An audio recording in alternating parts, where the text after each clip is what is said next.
Good morning, students. In the last lecture, we had started our new topic, that is nothing but the interference. We had discussed the interference in the involute gears. With the help of this particular diagram, length of path of contact diagram, we had discussed what exactly the interference is, how it is occurring. Then we had discussed what exactly the undercutting is and how the material is being removed. Okay. Then, to avoid the interference, or we can avoid the interference if the number of teeth on the pinion and on the gear are calculated from these two equations. Okay, then then interference can be avoided as it is an undesirable property. But still, if the situation is there that uh, we are going we are not in a position to manufacture the number of teeth as per the above formula, in those particular cases, are there any other methodologies by which we can avoid this particular interference? That was what our point of discussion in our last lecture. So, are you getting this point?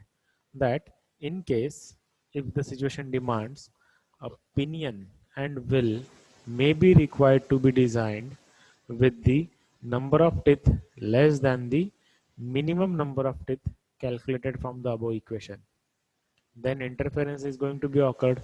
In such a case, there are different methodologies which, by implementing which, we can avoid the interference.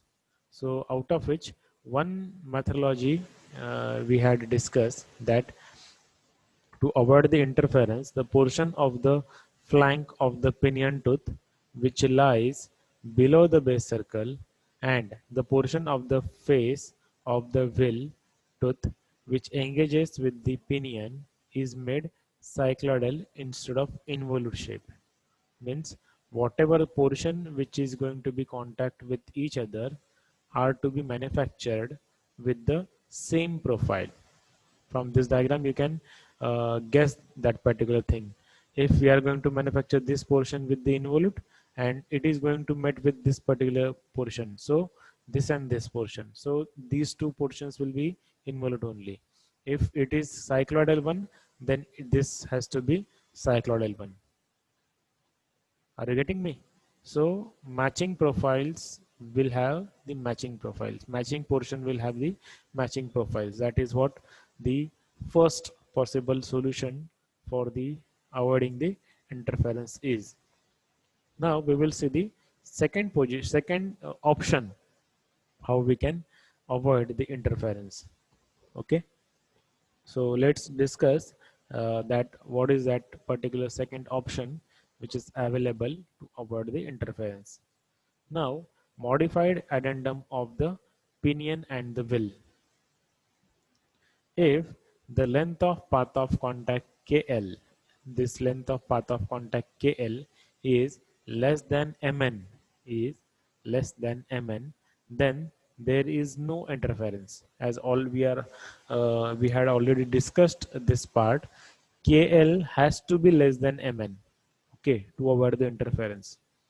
In case if it is equal to uh, KL is equal to Mn, then also it is okay, but KL should not be greater than Mn. That is what we had discussed.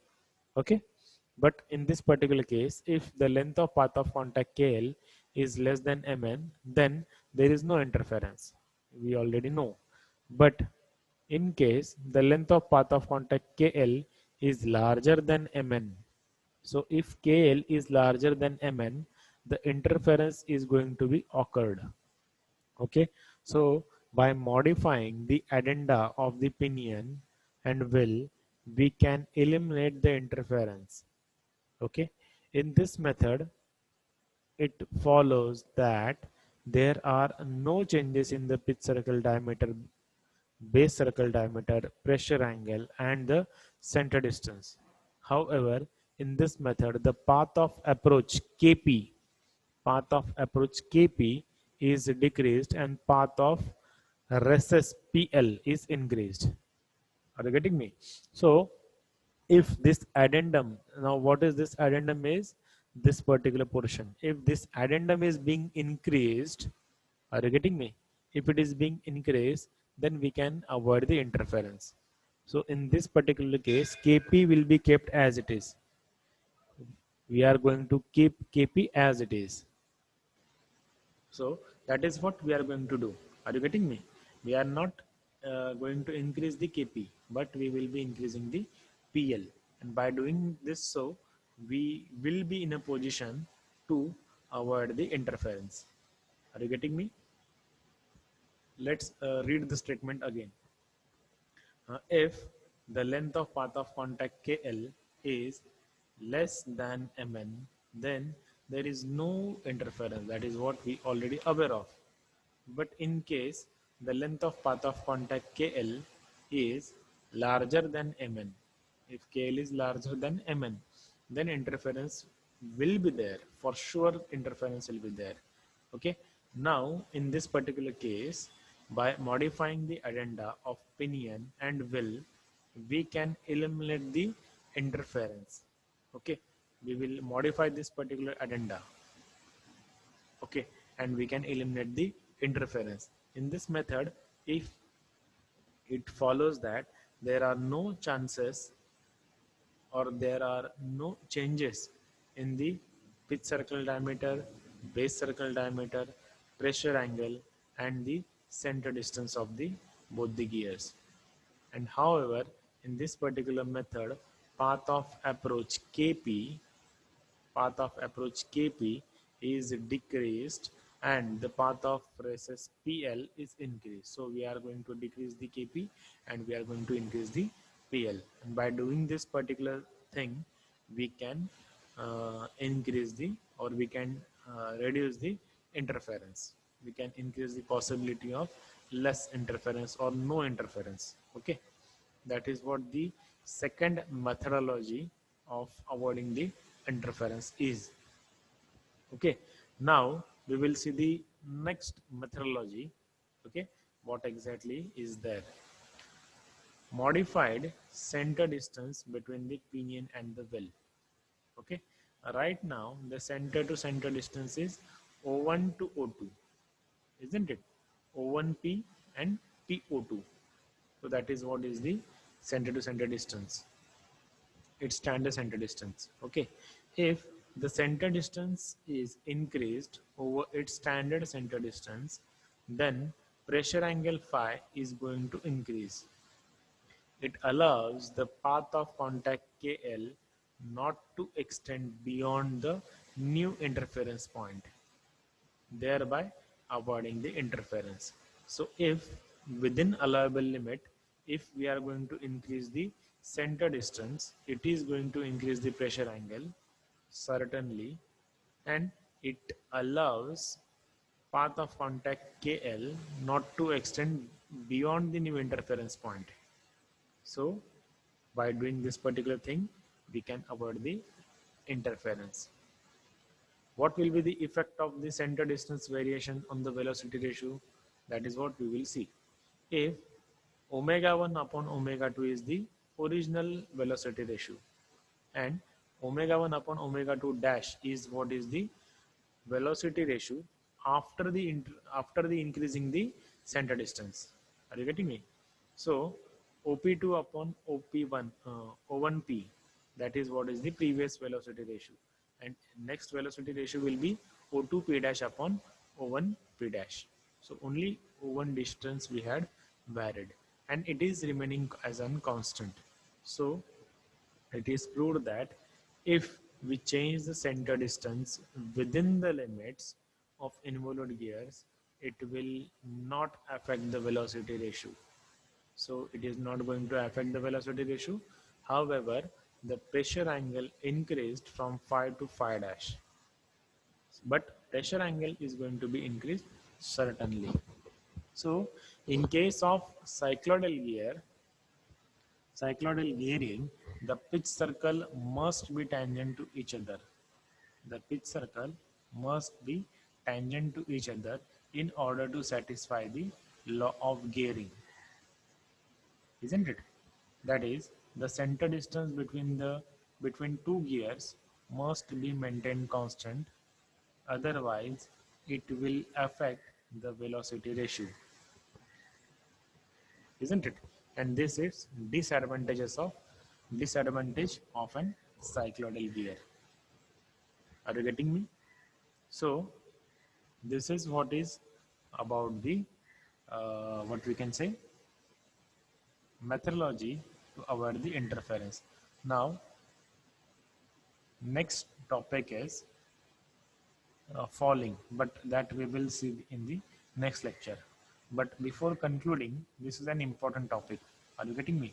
This is a very important topic: interference and methods to avoid the interference.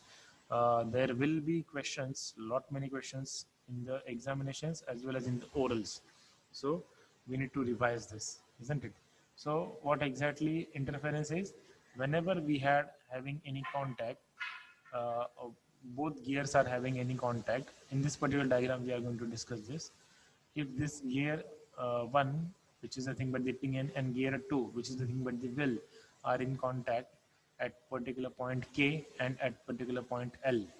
Okay, so what they will do during the point of contact, they will try to dig out the material from the other gear.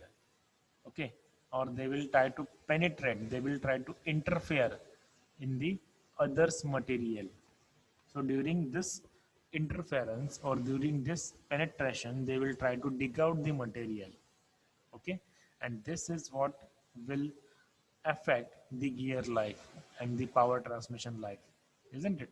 So this is what exactly the interference is, and removing of the material is nothing but the undercutting. Okay, and both these are undesirable things for us.